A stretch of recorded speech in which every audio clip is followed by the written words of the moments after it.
Chers amis, chers frères et sœurs, bonsoir. Nous nous retrouvons pour une nouvelle édition de Web Jema à l'occasion de la Dikra du Cheikh Hadj El Mehdi Ben Tounes. Que Dieu sanctifie son esprit. Nous avons le grand plaisir de recevoir ce soir notre frère et ami Fouad Khatir, qui nous parlera de son ouvrage La confrérie alaouia dans l'Algérie contemporaine, ou plus exactement de la période couverte par les années 1952 à 1975, concernant spécialement le Cheikh Hadj El Mehdi. Fouad Khatir, bonsoir. Bonsoir. Merci d'avoir accepté notre invitation. C'est moi qui vous remercie. C'est un grand plaisir pour moi que de partager cette étude avec vous ce soir. Merci. Vous êtes docteur en histoire contemporaine, diplômé de l'université Jean Jaurès de Toulouse. Vous avez consacré l'essentiel de votre travaux d'historien à étudier les confréries soufis et en particulier la tariqa alaouia. Formateur d'adultes, vous êtes aussi l'ancien commissaire général des scouts musulmans de France, organisation pour laquelle vous avez consacré une récente étude qui devrait être publiée prochainement, Inch'Allah. Le sujet de notre rencontre de ce soir pose la question de la réception de la voie soufie alaouia sous la direction du Cheikh Hadj El Mehdi, à la fois à l'époque de l'occupation de l'Algérie par l'autorité coloniale française, mais aussi lors des premières années de l'indépendance du pays. Vous vous êtes livré, Fouad Khatir, à une analyse minutieuse tant des archives de la confrérie que des documents administratifs coloniaux et post-coloniaux, des articles de presse et de nombreux témoignages pour rétablir un certain nombre de faits et contribuer à la vérité historique en faveur du Cheikh Hadj El Mehdi et celle de son action au cours de son mandat spirituel. Mais pour commencer, comment pourrait-on présenter le Cheikh Hadj El Mehdi? Quelles seraient les caractéristiques principales de sa personnalité et de sa fonction de maître spirituel? Merci pour cette question. Voilà, donc pour rappel, je vais peut-être pas pouvoir tout aborder ce soir dans le cadre de cette interview. Donc le livre, je vais détailler beaucoup plus, comment dire, précisément dans l'ouvrage qui laisse beaucoup de place à ça, parce que le livre couvre un siècle. Mais là, ce soir, nous abordons la partie 1952 à 1975, donc c'est une partie que je vais rester quand même dans les grandes lignes, parce que voilà, c'est dense comme sujet. Pour commencer, j'aimerais dire que traiter de l'histoire du Cheikh Hadj Mehdi, c'est traiter aussi de l'histoire, au moins de l'histoire d'une des facettes de l'histoire de l'Algérie contemporaine. C'est important de le dire, à travers l'histoire de la confrérie, on lit clairement l'histoire de l'Algérie contemporaine, avec toutes les nuances qu'elle peut comporter.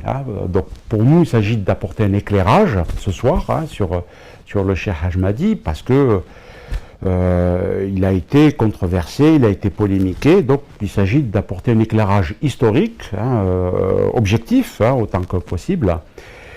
Et pour finir, je citerai un célèbre historien qui nous dit on éclaire le passé à la lumière du présent, ce qui sous-entend qu'on éclaire le présent aussi à la lumière du passé. C'est Marc Bloch qui nous fait cette citation.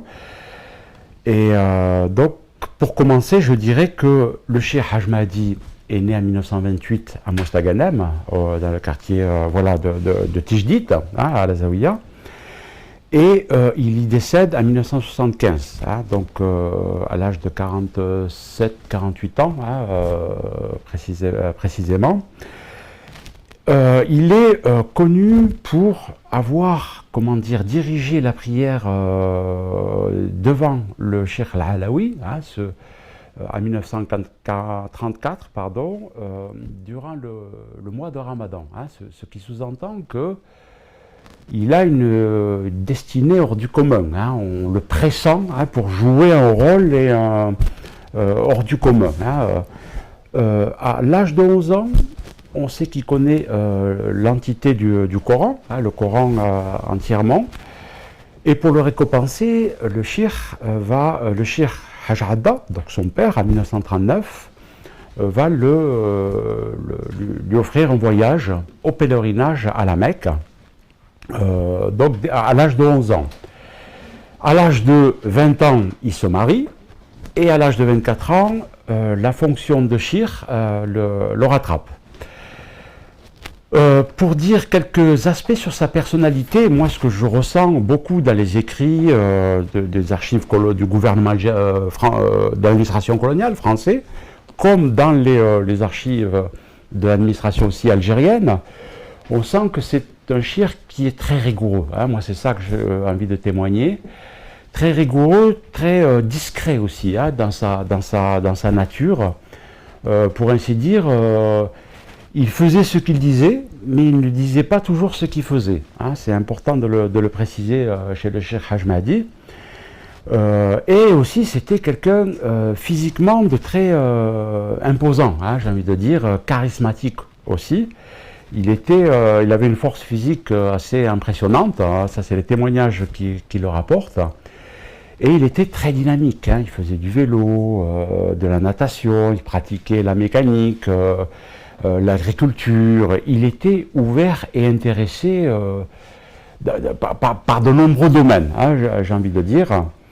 Et il était aussi connu pour être quelqu'un d'être un shir moderniste, hein, j'ai envie de dire, et novateur. Hein. Nous aurons l'occasion d'y revenir.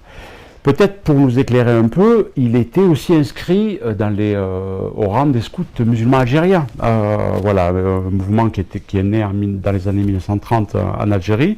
Hein, je ne me rappelle plus très bien la date. Et on sait que c'est un mouvement de scoutisme qui était acquis à l'idéologie nationaliste. Et nous savons que les scouts musulmans algériens assuraient aussi des services d'ordre pendant les congrès, les ihtifals de la confrérie organisée à Mostaganem. C'est important de le mentionner. Dans la période un petit peu avant l'investiture, on sait qu'il était discret. Hein, je me répète sur cette question-là, qu'il faisait souvent des voyages entre Mostaganem et Alger, et qui fréquentait aussi les milieux nationalistes. Hein. D'ailleurs, Tijdit est un quartier populaire de Mostaganem, et c'est souvent dans les quartiers populaires que se développe le sentiment nationaliste. Voilà, il était aussi, on me rapporte souvent qu'il était connu pour aussi fréquenter, hein, qu'il appréciait les milieux traditionnels, de la musique traditionnelle et populaire, le sha'bi, et qu'il avait de nombreuses relations avec les personnalités artistiques, mais aussi du monde intellectuel et certainement politique. Hein. On peut imaginer qu'il était très largement informé de ce qui se préparait en Algérie, hein, c'est-à-dire on est 5-6 ans après les événements du 8 mai 1945, hein, les événements de Sétif, événements qui marquent une frontière, un fossé qui s'agrandit entre les deux communautés, et que le Cheikh Mahdi, bien qu'il n'était pas cheikh encore à cette époque, était déjà très informé et au courant, préoccupé par cette question, et qu'il était engagé, hein, j'ai envie de dire, très clairement. Hein, moi, on va le voir par après, mais quand il est investi le 5 juillet, très exactement, dans la fonction de maître spirituel, ça va l'assagir, hein, ça va l'obliger à modérer ses engagements, parce qu'il engage avec lui aussi les disciples et la confrérie. Vous consacrez une très large partie de votre ouvrage à l'héritage de la confrérie. J'entends plus exactement l'héritage spirituel, moral et humaniste. Et ce que l'on pourrait appeler la consolidation des liens entre les hommes des deux rives de la Méditerranée, et voire au-delà. Comment pourrait-on comprendre l'apport du Cheikh Hadj el-Mehdi à ses idéaux et à l'originalité de son action à cette époque charnière entre colonisation et indépendance, entre islam et Occident, entre tradition et modernité? Et finalement, comment s'inscrivent ces enseignements et sa conduite dans la dimension universelle, si chère aux fondateurs et aux aspirations des fondateurs, des maîtres de la Tariqa Alaouia? Alors, je dirais, il est au cœur de l'actualité. le Cheikh Haj Mahdi a une particularité, c'est qu'il est au cœur des problématiques et il va s'y inscrire pleinement. Voilà, d'abord, il est le 45e maître de la voie soufie, il est important de le mentionner, et lorsqu'il prend la parole, lors du 40e jour de la commémoration de son prédécesseur, donc le Cheikh Haj Hadda, il prend la parole en précisant qu'il va œuvrer dans la continuité de ses prédécesseurs, de façon très humble et très simple. Et pour cela, d'abord, il va, poursuivre l'activité donc liée aux Amis d'Islam, à l'association des Amis d'Islam, association fondée en 1948 par le Cheikh Haj Hadda. Il va donc stopper la revue El-Mourchid, qui était déjà publiée depuis un certain nombre d'années. Mais en 1952, il va stopper la publication de cette revue et donner le relais aux Amis d'Islam. Et les Amis d'Islam donc, vont être publiés donc, de 1952 à 1962, c'est-à-dire aussi pendant la guerre d'Algérie.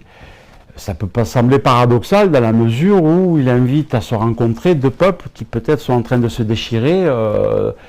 Et là, c'est une caractéristique spécifique aussi au Cheikh Mahdi, puisqu'il fait la part des choses. Il discerne les choses.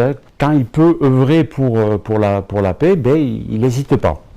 Donc il va, poursuivre cette activité et il va aussi essayer de revivifier la voie, aussi bien des disciples qui se trouvent en Algérie, au Maroc, à Tunisie, mais aussi en Europe, puisqu'il va entreprendre un voyage en 1954, un grand voyage, puisqu'il sera en Angleterre, en France, en Suisse.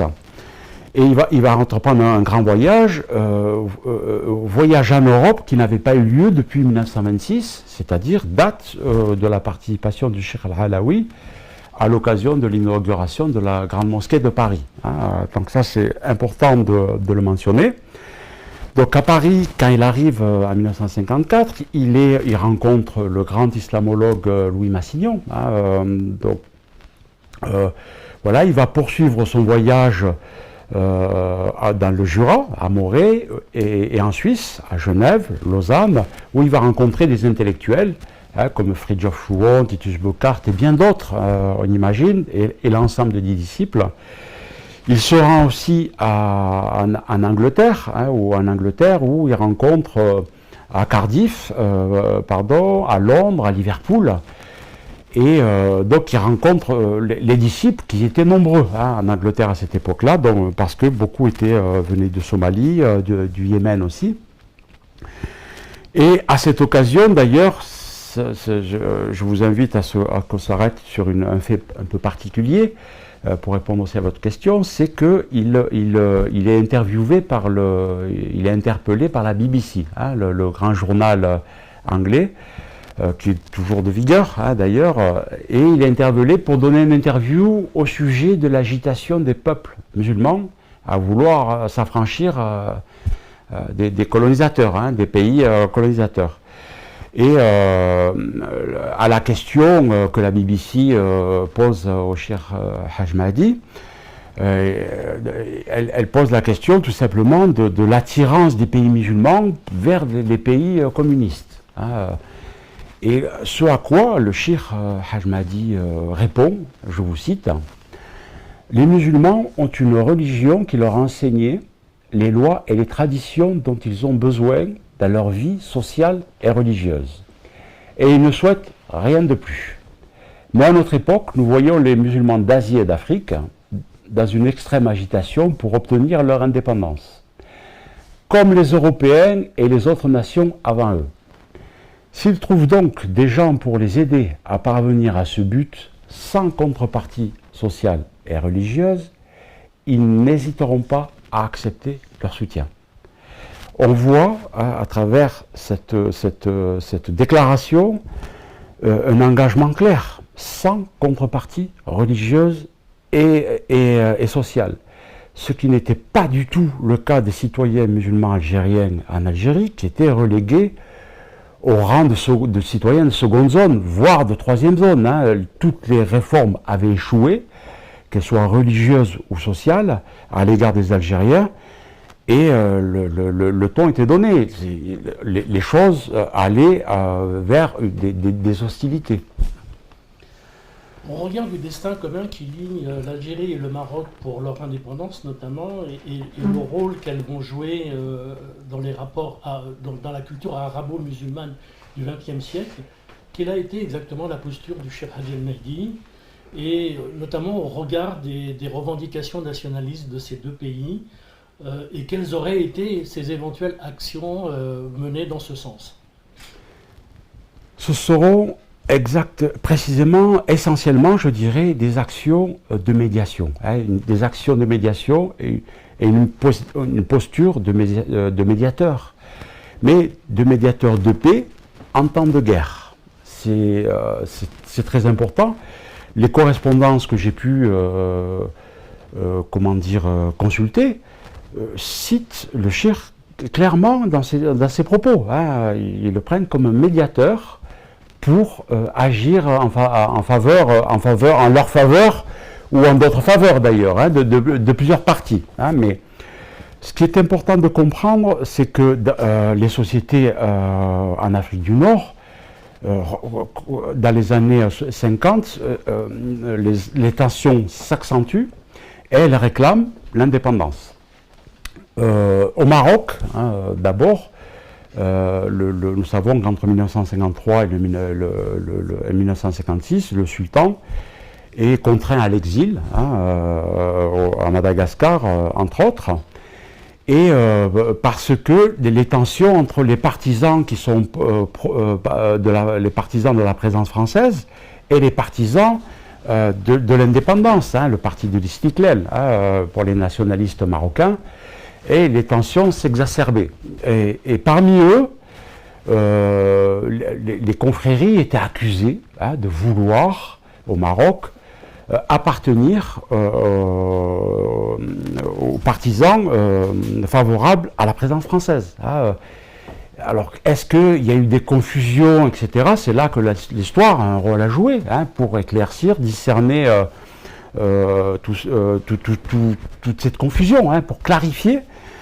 Mais le cheikh Kitani, ce que nous savons aujourd'hui, pour ma part, ce que j'ai pu retenir, c'est que le cheikh Kitani, le cheikh de la confrérie, donc Kitania, le cheikh Kitani, qui est reconnu pour être un savant authentique, un descendant du grand saint Moulay Idriss, il a choisi de rentrer en hostilité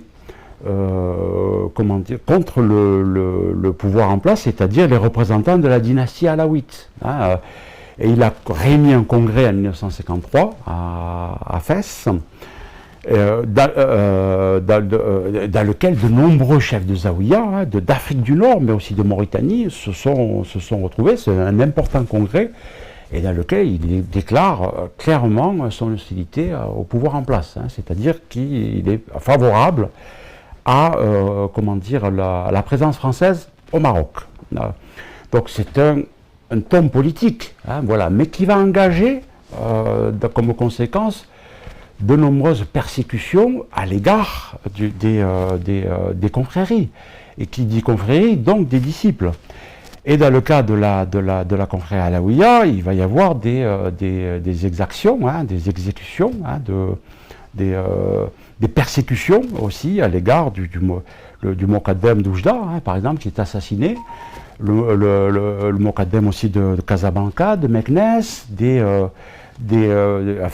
j'en oublie, je vous cite que les plus importants, mais il y a eu de nombreuses exactions qui a nécessité, je dirais, l'intervention du Cheikh Hadj Mahdi en tant que médiateur de paix aussi, pour protéger les siens, c'est important, mais aussi pour réclamer, pour dire sa posture qui n'était pas du tout, impliqué dans ces questions-là. Le Cheikh Kitani, si il prenait cette position, elle ne pouvait pas engager celle de la Alaouia, par exemple, parce que celle de la Alaouia, et c'est ce que va préciser l'administration coloniale, c'est-à-dire dans le rapport, parce qu'il interpelle l'administration coloniale pour que cette administration intervienne auprès du Marzen central, le pouvoir central marocain, pour leur dire qu'ils font des confusions avec tout ça. Donc il va y avoir un rapport qui va très clairement mentionner de la part de l'administration coloniale, à travers l'officier militaire, le colonel Sean, pour dire que, tout simplement, il va mentionner dans ce rapport le fait que jamais la confrérie n'a appartenu ou n'a participé à des congrès politiques, politico-religieux ou même religieux du tout. Hein. D'ailleurs, en cela, le Cheikh Haj Mahdi respecte les préconisations de ses prédécesseurs, notamment le Cheikh Haj Adda, qui dans une des revues de Al-Mourchid en 1948, qui exige des Fokara de se contenter du parti de Dieu uniquement, sous-entendu à l'exclusion de tous les autres partis, donc de garder cette ligne. Et le Cheikh Haj Mahdi poursuit cette ligne de conduite, mais en temps aussi de tension. Ce qui nous amène à l'Algérie aussi, et dans un contexte aussi où, pour rappel, il y a trois acteurs majeurs, j'ai envie de dire, dans ce contexte de mouvement d'indépendance. D'abord les ulama aussi, on va développer peut-être un peu plus tard, les ulama qui jouent un rôle aussi en faveur de la montée du sentiment nationaliste.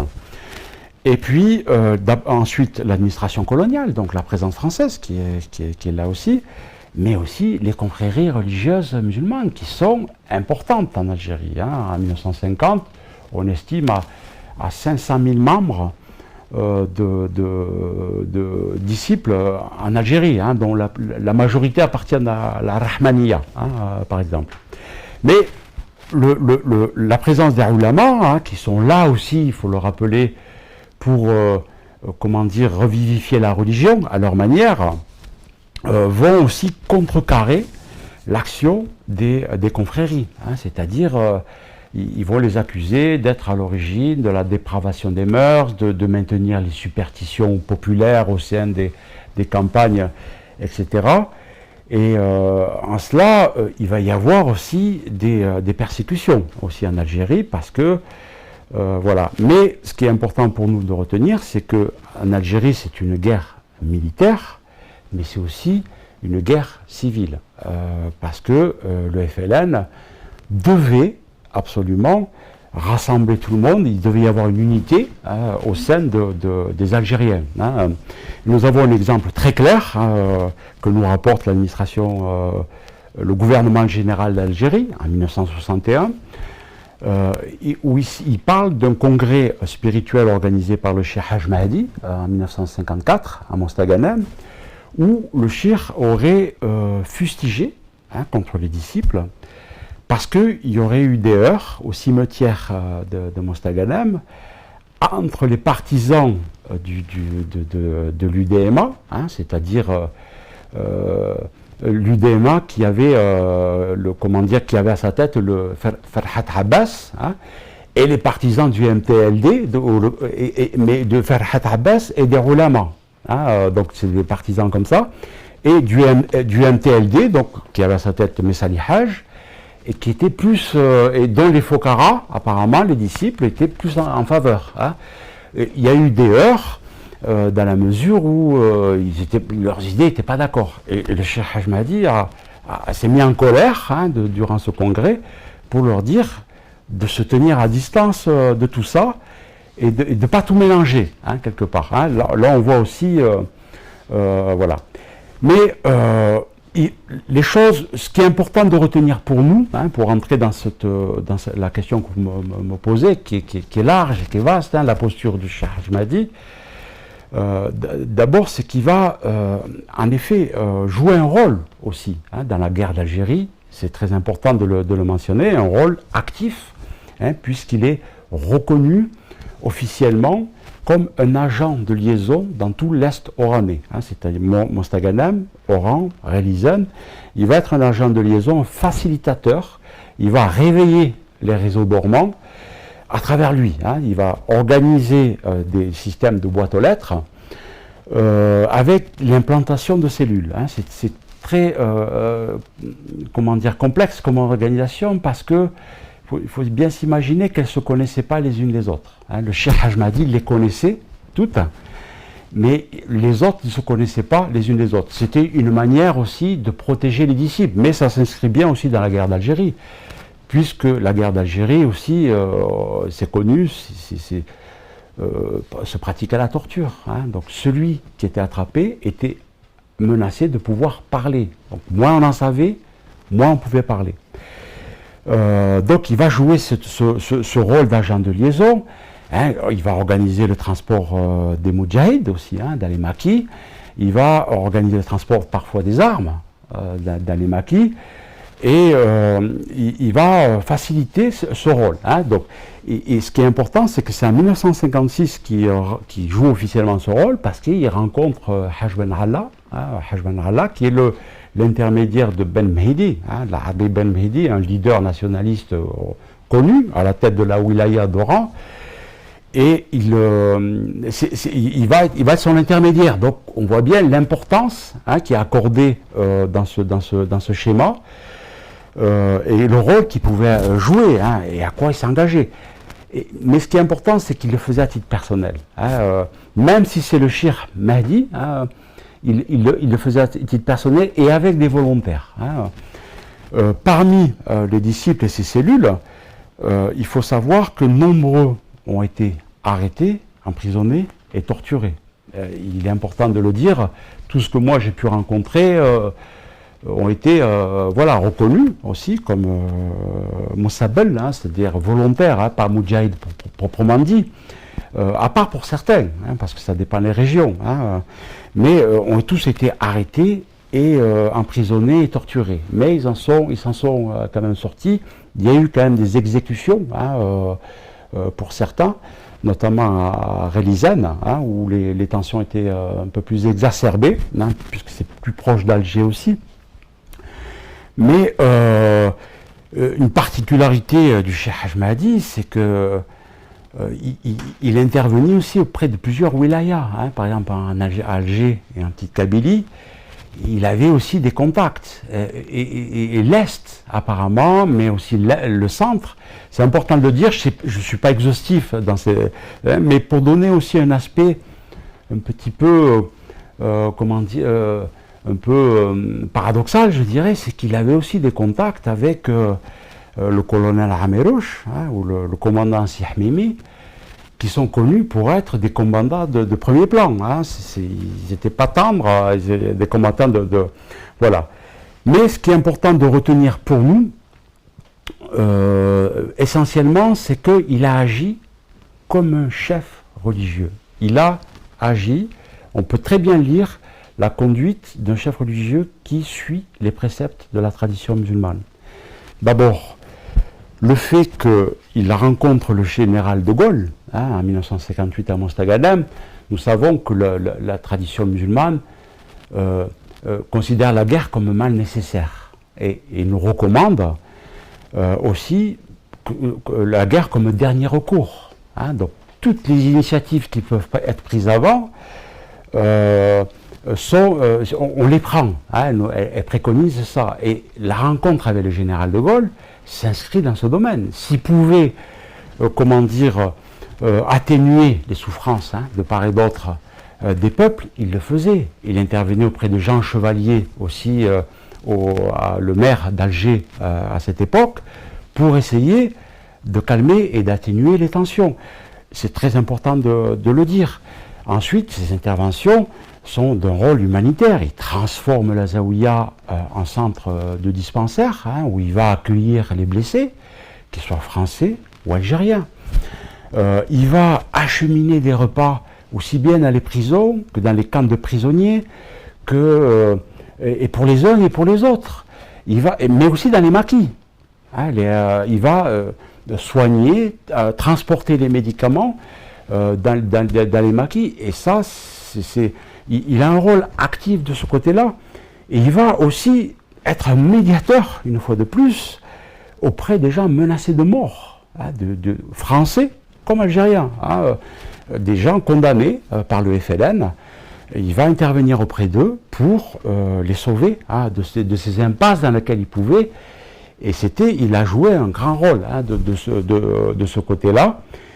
Et à la fin, pour citer aussi quelques exemples concrets, c'est que le réseau de Rélizen est démantelé, il est arrêté, et il est convoqué, le Cheikh Haj Mahdi, au tribunal militaire d'Oran à 2 reprises, en 1958, parce qu'il est soupçonné sans qu'il puisse prouver qu'il participe. Et ça a agacé les autorités, parce qu'ils voulaient l'attraper, mais ils n'y arrivaient pas. Il était il était rusé, le Cheikh Haj Mahdi. Et donc il jouait avec les limites un petit peu. Et donc ils n'y arrivaient pas. Et la Zaouïa, suite à ces arrestations, a été fouillée à 2 reprises. C'est des fouilles musclées. C'est la vallée des jardins, de Bdaba, et la Zaouïa. C'est des fouilles musclées, avec des convois qui arrivent. Et ça ne plaisantait pas, c'était sérieux, les choses. Moi, pour finir sur ce point, je vais vous citer ce il a déclaré, le cheikh lui-même, à un de ses disciples, le docteur Mohamed Saïdan, il dit à la fin de la guerre, ce que j'ai fait, je l'ai fait par devoir envers ma patrie et pour plaire à Dieu. Je ne cherche pas à ce qu'on écrive l'histoire pour moi. Merci. Merci de toutes ces précisions. Vous avez mis en lumière les relations souvent conflictuelles entre l'association des oulémas algériens et les autorités spirituelles de la voie soufie alaouia, le Cheikh Alaoui en particulier, et son successeur, le Cheikh Hajjadda. Comment pourrait-on qualifier celle entretenue par le Cheikh Hadj El-Mehdi, notamment dans l'Algérie indépendante? Je dirais ce sont des relations conflictuelles. Les relations avec les oulémas, elles sont conflictuelles à partir de 1932. Donc là, je suis obligé de refaire un petit peu un retour en arrière. L'association des oulémas a été fondée en 1931 et ils ont publié leur première revue, le Eshihab, en 1925. C'est important de resituer ça parce que cette association, elle s'inspire aussi du mouvement, de grands mouvements de réforme qui viennent d'Orient, à travers le panislamisme, et qui traverse qui passe par l'Égypte et qui vient aussi jusqu'à l'Afrique du Nord. Donc l'idée était de rénover, de réformer l'islam, parce que les pays musulmans avaient aussi subi cette colonisation. Et donc il s'agissait de rénover l'islam. Et le Cheikh Al-Alaoui a l'idée de la création d'une association musulmane, des musulmans en Algérie, une association des oulémas, était absolument favorable. D'ailleurs, dans Al-Balar, dans un des journaux du Balar, il le dit, il encourage cette initiative. Plus que ça, il y adhère. Et des disciples avec lui, donc Mohamed Hamadi, le directeur du Balar al-Jazairi, et Hassan Tarabelsi, le Muqaddam de Bonn, voilà, donc de l'Est, qui font partie intégrante de l'association des oulémas. Mais l'association des oulémas, elle prit une tournure un peu particulière, qui avait à sa tête le leader aussi réformiste Ben Bédis, donc un intellectuel tout à fait important, qui a joué un grand rôle aussi dans l'Algérie des années de la première moitié du XXe siècle. Mais les oulémas qui avaient pris aussi une orientation pour condamner tout ce qui était, comme je vous l'ai dit tout à l'heure, lié aux confréries, mais aussi au maraboutisme, où tout était mélangé finalement. Il s'agissait de purifier pour eux la religion et de contrecarrer l'action des confréries. Donc ils avaient été très attaqués, les confréries. Et une année après, au cercle des progrès à Alger, au moment du changement du comité directeur, le cheikh Halaoui claque la porte du cercle. Le cercle des progrès, c'est un salon littéraire, un tremplin pour les idées des intellectuels algériens à cette époque-là. Et il va claquer la porte de ça parce que l'orientation est beaucoup trop politisée, ce qui veut dire qu'à partir de mai 1932, il n'y a plus de relation avec les ulama. Jusqu'après l'Algérie indépendante. Le cheikh Haj Adda ne va plus entretenir de relations. Et le cheikh Haj Mahdi aussi. Donc c'est important d'aller, quand le cheikh Haj Adda dit le parti de Dieu nous suffit, il invite aussi à ne pas fréquenter ces milieux-là parce qu'ils sont trop politisés. Contrairement à ce qu'ils avaient annoncé au départ. Au départ, ils devaient se contenter de rester uniquement religieux. Mais non, ils ont dérivé, entre guillemets, vers la politique. Voilà. Mais ça n'empêchait pas le cheikh Haj Adda de dénoncer les dérives, justement, des ulama. On retrouve ces notes dans la revue Al-Mourchid, parce que les ulama essayaient de récupérer la gestion du culte musulman, qui était sous l'administration coloniale, gérée par l'administration coloniale, parce qu'ils savaient très bien, les choyours en général savaient très bien que si ça passait aux mains des ulama, ils récupéraient aussi les zaouïas. Voilà, donc ils avaient peur de ça et ils dénonçaient clairement. Pour le cheikh Haj Mahdi, il n'a pas eu de relation aussi, mais dans l'Algérie indépendante, il y a un des acteurs qui disparaît, c'est l'administration coloniale, l'administration française, mais restent les Algériens, c'est-à-dire le milieu algérien. Et nous savons très bien que l'islam est constitué, quelque part, la religion d'État. Dans la constitution de Tripoli en 1963, l'islam, dans l'article 2, est constitué. Donc, les ulama vont composer le gouvernement. Ils vont arriver au gouvernement et là va réémerger cette question à travers le cheikh Mahdi. Il va en être victime, clairement, parce que voilà. Donc pour nous c'est très important de situer ces questions-là, parce que ça montre une position qui est adéquate entre tous les machaïrs par rapport à ces questions-là. Merci. Lors du congrès international de Mostaganem en 2005, commémoratif des 30 ans du décès du cheikh Haj el-Mehdi, celui-ci fut présenté à la fois comme shahed, c'est-à-dire témoin, et comme martyr, c'est-à-dire shahid. Comment pourrait-on préciser exactement le sens de cette formulation ?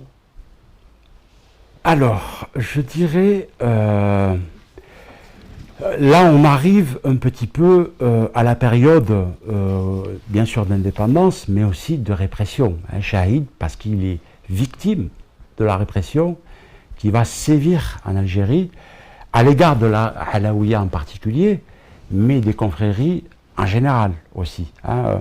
Voilà. Mais Shahid, parce que c'est un témoin. C'est un témoin dans la mesure où il est acteur de tout ça. Nous avons vu les contacts qu'il pouvait avoir.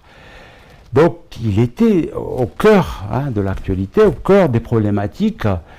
Et pour ça, il était un témoin. Mais un témoin qui pouvait gêner dans l'Algérie indépendante. Parce qu'il pouvait aussi voir des choses qui pouvaient ne pas plaire.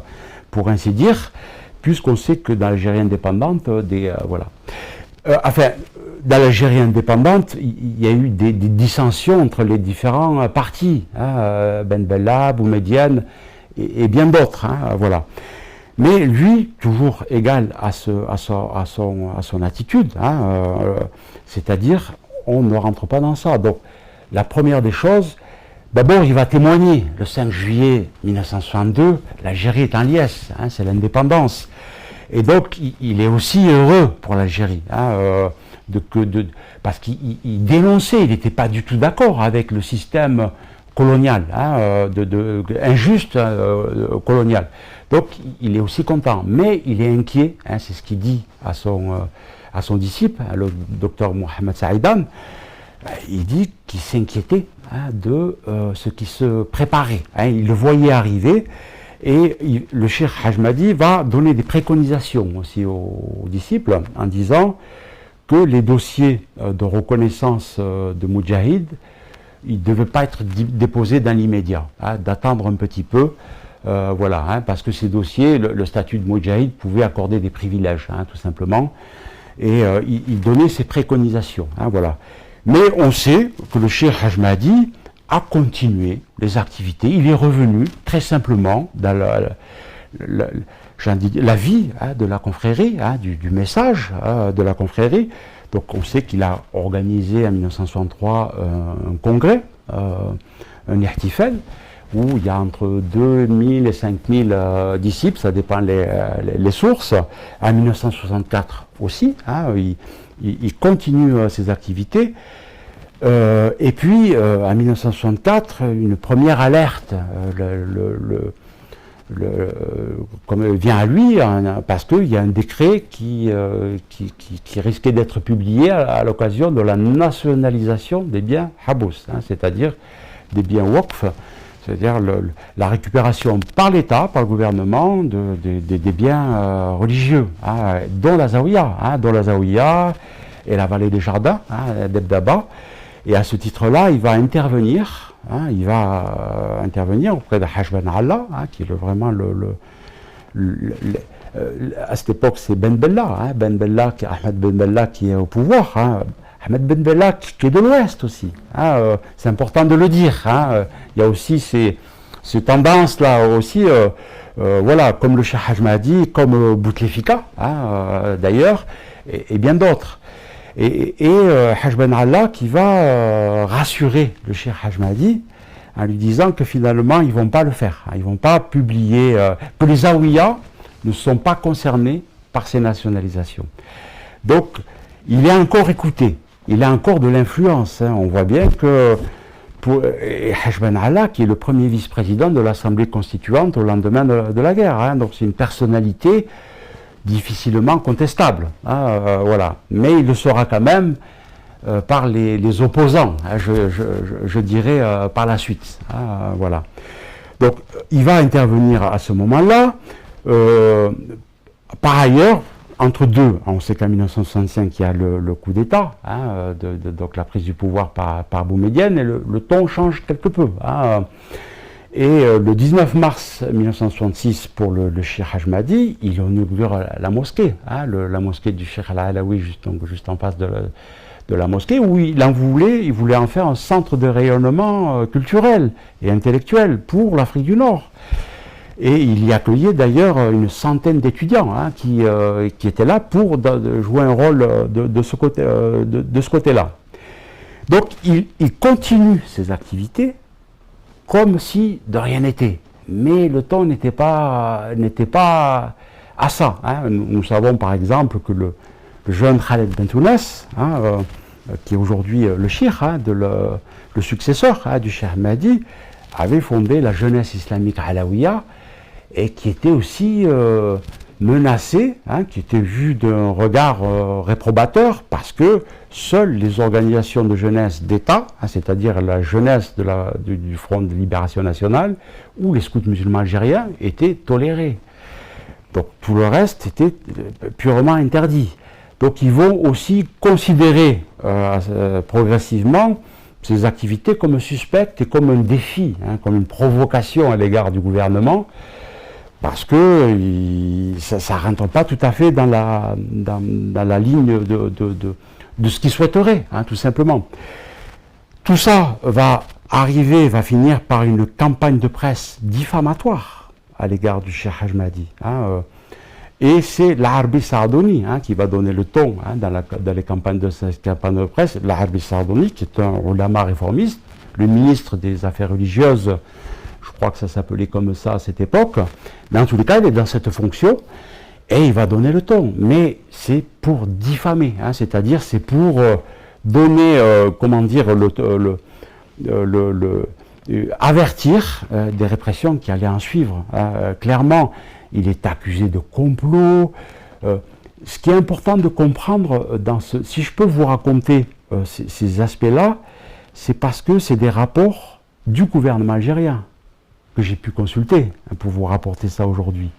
Mais on voit qu'ils pratiquent la même chose que l'administration coloniale, parce que on connaît l'histoire des confréries, puisque les gouvernements algériens, le gouvernement français surveillait les confréries, qui donnaient l'objet de rapports. C'est ce qui m'a permis aussi de mener cette étude.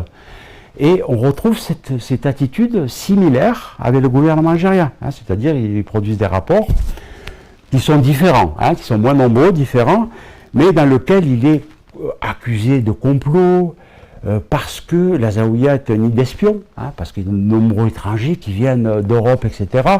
Et ça leur semble tout à fait douteux, suspect.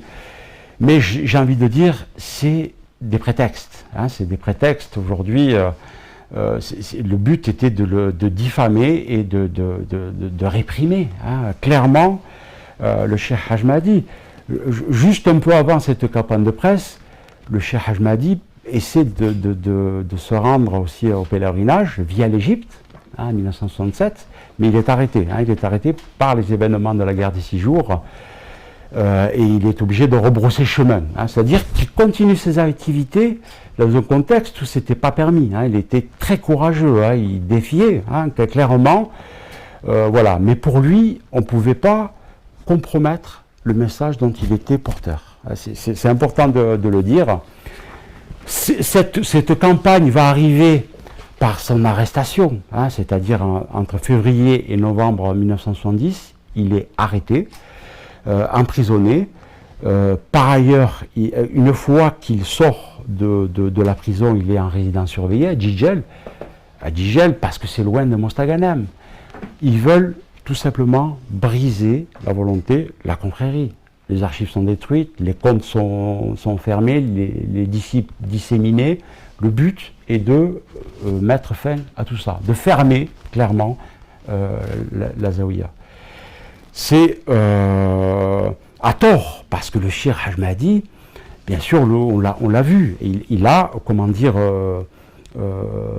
il a agi pour la guerre d'Algérie, au même titre que les Oulama d'ailleurs. Il partageait des idées avec les Oulama. L'enseignement il y avait des similitudes. Le Cheikh le préconisait aussi. L'enseignement de la langue arabe, l'enseignement de la religion, c'est des choses qui partageaient, de l'histoire, de la culture du pays, c'est des choses qui partageaient pleinement. Donc il a été quand même accusé à tort, mais la conséquence était là, c'est-à-dire qu'il fut affaibli physiquement très fortement, je dirais. Il a souffert de cette situation, mais il a réussi à préserver ce qu'il devait préserver. Et là, c'est important de le dire, parce qu'ils ont usé d'un stratagème d'harcèlement. Ils ont voulu l'harceler, et dès qu'il a pu, dès que cette répression s'est détendue, j'ai envie de dire, eh bien, la première réflexe, c'est qu'il part pour l'Europe. C'est-à-dire que la confrérie allait pouvoir continuer depuis l'Europe, depuis l'étranger. L'Algérie passait une phase très difficile. Et quand on prend le cas particulier de l'Algérie, et c'est aussi de la Alaouia, pardon, on prend aussi l'ensemble, on peut considérer l'ensemble des confréries qui étaient aussi persécutées. Les enfants du Cheikh Mahdi Bentouna ont essayé de le réhabiliter et de demander, 21 ans après l'indépendance, en 1983, ils ont constitué un dossier pour demander une reconnaissance officielle auprès des autorités de Moudjahid à leur père et leur cheikh aussi. Mais ça a été refusé. Et ils ont répondu à ce refus, les enfants, quelque chose que je vous cite,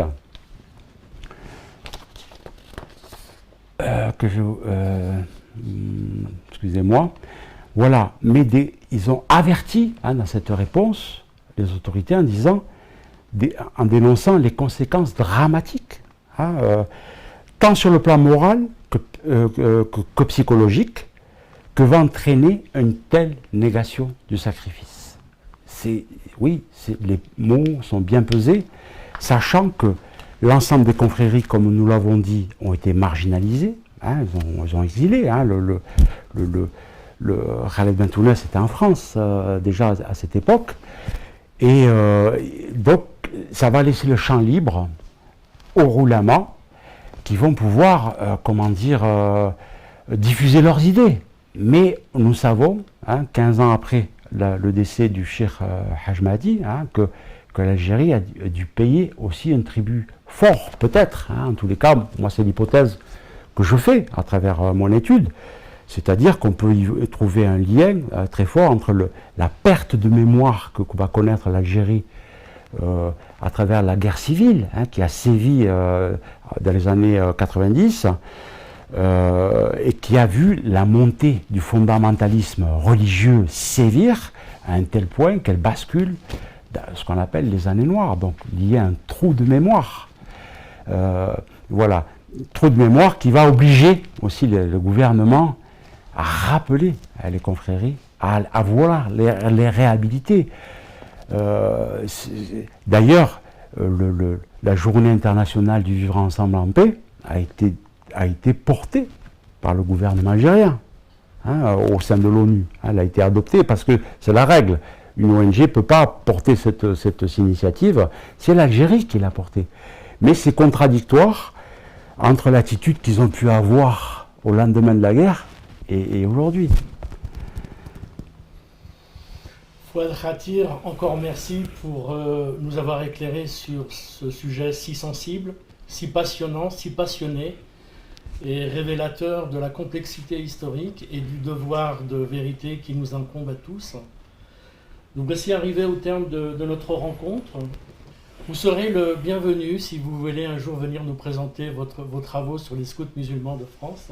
Avec plaisir. Je remercie toutes celles et ceux qui ont participé à la réalisation de ce web Jama, la régie technique, les équipes de programmation, de communication et de traduction. Cher public, merci de votre fidélité. Nous vous donnons rendez-vous le 26 avril à 21h. Nous aurons le plaisir de recevoir le docteur Abdullah Sherif Ouazzani qui nous parlera de la symbolique de la nuit du destin ou nuit de la valeur, Laylat al-Qadr, et sa signification pour notre temps. En attendant, nous vous souhaitons une bonne fin de soirée. Prenez soin de vous et de vos proches et à bientôt, Inch'Allah.